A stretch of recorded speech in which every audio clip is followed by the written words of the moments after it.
India में हर second किसी न किसी घर की डोर बेल बजती है और गर्मा गर्म पिज्जा, बर्गर, बिरयानी उनके हाथ में। मतलब जस्ट एक टैप और आपके घर में गर्मा गर्म खाना पहुंच जाता है। बट कभी सोचा कि जब भी हम खाना ऑनलाइन ऑर्डर करते हैं तो इस पूरे का कंट्रोल किसके हाथ में होता है?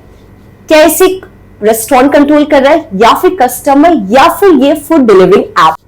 एक टाइम था जब रेस्टोरेंट अपने खुद की किंग हुआ करते थे, मतलब उनका खुद का मेन्यू, उनके खुद की कस्टमर्स और उनका खुद का प्रॉफिट।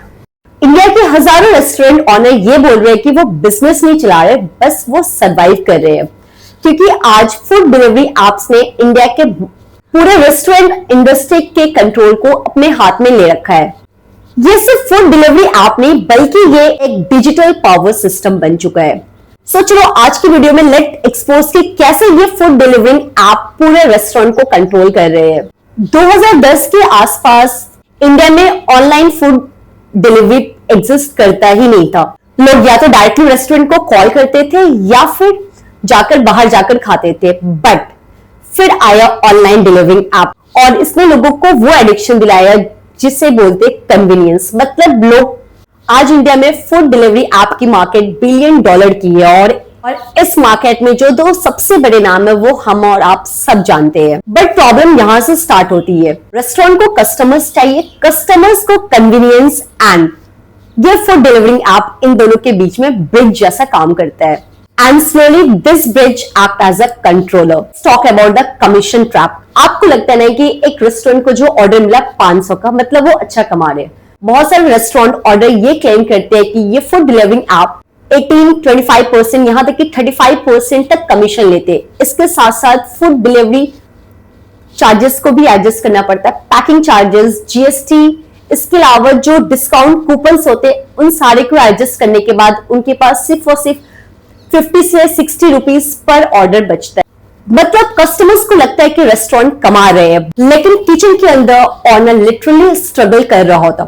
मेनी रेस्टोरेंट ऑनर्स ये क्लेम करते हैं अगर वो आपको ज्वाइन नहीं करेंगे तो वो सरवाइव नहीं कर पाएंगे और आपके साथ वो प्रॉफिट नहीं बना पा रहे, और ये है एक्चुअल ट्रैप। सबसे इंपॉर्टेंट प्रॉब्लम जो आती है that is the deadly addiction. मतलब बात की जाए कस्टमर्स की तो कस्टमर्स को क्या पसंद है? डिस्काउंट। और ऑनलाइन डिलीवरिंग एप्स को ये चीज पता है कि इंडियन कस्टमर्स डिस्काउंट को लेकर एक्सट्रीमली सेंसिटिव है। एंड फिर रेस्टोरेंट को प्रेशर दिया जाता है कि ऑफर्स लगाओ, कॉम्बो लगाओ, बाय 1 गेट 1 फ्री डालो, और अगर रेस्टोरेंट रिफ्यूज करे तो उनकी विजिबिलिटी ड्रॉप हो जाती है। मतलब ये कि यहां मेन गेम स्टार्ट होता है द एल्गोरिथम का। एंड ये सबसे डेंजरस पार्ट है, क्योंकि कस्टमर्स को लगता है ना कि जो टॉप रेस्टोरेंट है वो नेचुरली ऊपर आ जाते हैं। बट अगर बात करें विजिबिलिटी की तो विजिबिलिटी जो है वो बहुत सारे फैक्टर्स पे डिपेंड करता है, जैसे ad promotions, discount, delivery time, sponsorship, app optimisation. अगर रेस्टोरेंट एक्स्ट्रा स्पेंड करे तो ऐप उसको ज्यादा लोगों को दिखाता है, अगर स्पेंड कम करे तो रेस्टोरेंट ऑलमोस्ट इनविजिबल हो जाता है। मतलब डिजिटल दुनिया में अगर आप पे नहीं करते हो तो आप ऑटोमेटिकली पूरी तरह से डिसअपियर हो जाओगे। Talk about the fear of rating. एक खराब रेटिंग पूरे बिजनेस को बर्बाद कर सकता है। मतलब अगर 4.5 रेटिंग है मतलब विजिबिलिटी बहुत हाई होगी, बट अगर रेटिंग 3.8 या उससे कम है वो जो विजिबिलिटी होती है वो ड्रॉप हो जाती है। And finally order collapse. और कस्टमर्स कभी कभी लेट डिलीवरी का ब्लेम भी रेस्टोरेंट को देते हैं। पैकिंग इश्यू पर लो रेटिंग देना ये, या फिर कभी कभार अगर उनका मूड खराब होता तो उस मूड के अकॉर्डिंगली भी फूड को वो एक रेटिंग दे देते हैं।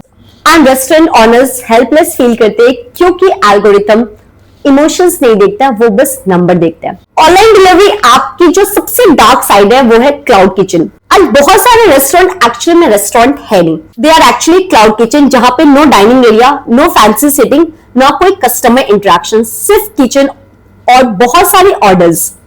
और इस केस में जो सबसे बिगेस्ट पावर वो किसके पास होती है? प्लेटफॉर्म के पास। प्लेटफॉर्म इन द सेंस ये डिलीवरी एप्स, क्योंकि कस्टमर्स रेस्टोरेंट को जानता ही नहीं, वो सिर्फ और सिर्फ ऐप को जानता है। अगर आप खाना कभी ऑर्डर कर रहे होगे ना तो आप ये नहीं बोलते हो कि इस रेस्टोरेंट से ऑर्डर करते हैं, आप ये बोलते हो कि चलो आज खाना स्विगी या जोमैटो कर लिया जाए।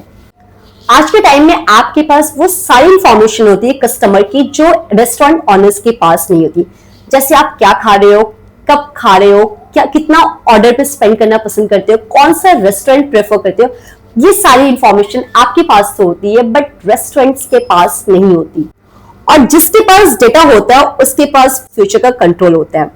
एनीहाउ बिग ब्रांड तो सर्वाइव कर लेता है क्योंकि उनके पास ह्यूज मार्केटिंग बजट्स होती है, ब्रांड रिकॉग्निशन होता है, मल्टीपल आउटलेट्स होते हैं, बेटर मार्जिन होती है।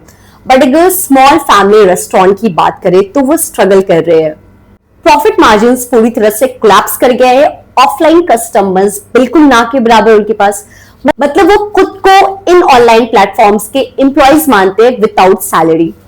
और सबसे बड़ा क्वेश्चन ये कि क्या ये ऐप सिर्फ रेस्टोरेंट को कंट्रोल करे या फिर हम कस्टमर्स को भी। Think carefully, app continuously notification भेजता है, क्रेविंग ट्रिगर करता है, डिस्काउंट फ्लैश करता है, लेट नाइट ऑफर्स पुश करता है, और यहाँ पे ये ह्यूमन साइकोलॉजी को यूज करता है, कलर से, टाइमर्स से, लिमिटेड ऑफर से एंड रिकमेंडेशन से, exactly like social media addiction. जितना ज्यादा आप ऑर्डर करोगे उतना ज्यादा सिस्टम से आप सीखोगे, उतना ज्यादा इन्फ्लुएंस होगे। इस सिस्टम में अपार्ट फ्रॉम एक रेस्टोरेंट ऑनर्स जो सफर कर रहा है वो है डिलीवरी राइडर्स।